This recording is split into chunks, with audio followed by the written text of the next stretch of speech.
What are we to make of these uncertain times, when the news is nothing but scary stories about the weather, about COVID-19, about rising temperatures and falling wildlife? It's hard to know how to respond, isn't it? We don't know what's about to happen to us here, but we never did know. Nobody does. We are surrounded by huge wobbly dominoes, and any one of them could bring the whole thing crashing down around us. But that was always the way. It's just that nowadays we can see them even more clearly.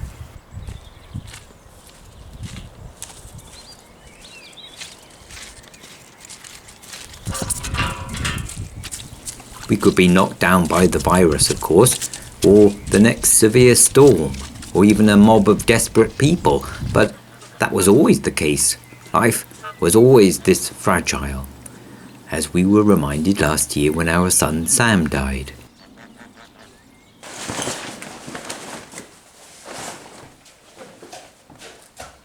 I can only guess what's going on in your lives, but I'm sure many people are worried for themselves or for their families. Those wobbly dominoes of climate change, of coronavirus, political, social and financial crises, overpopulation and pollution, they're surrounding us all, wherever we live in the world. And yet, here we all are, funny little animals called humans, still wanting to live and be happy and enjoy our lives for however long they last.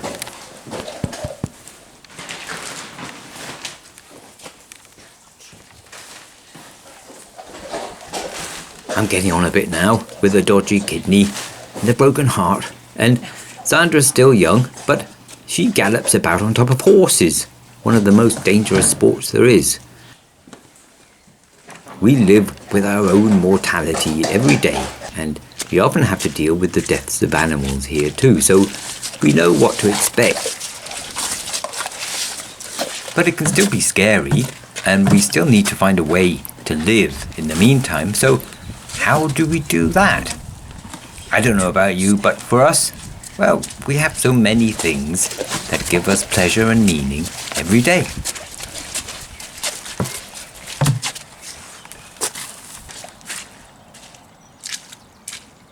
A wet dog shaking mud into your face in the morning, there's nothing like it for bringing you back to reality. Is he licking your nose? Ugh. It's a wet day today, isn't it?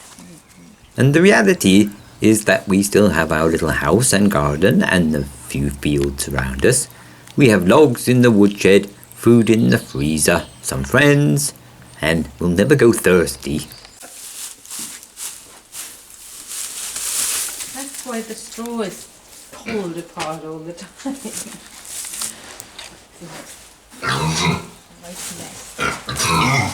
So, even though it's been the wettest winter we can remember and everything is still so cold and soggy,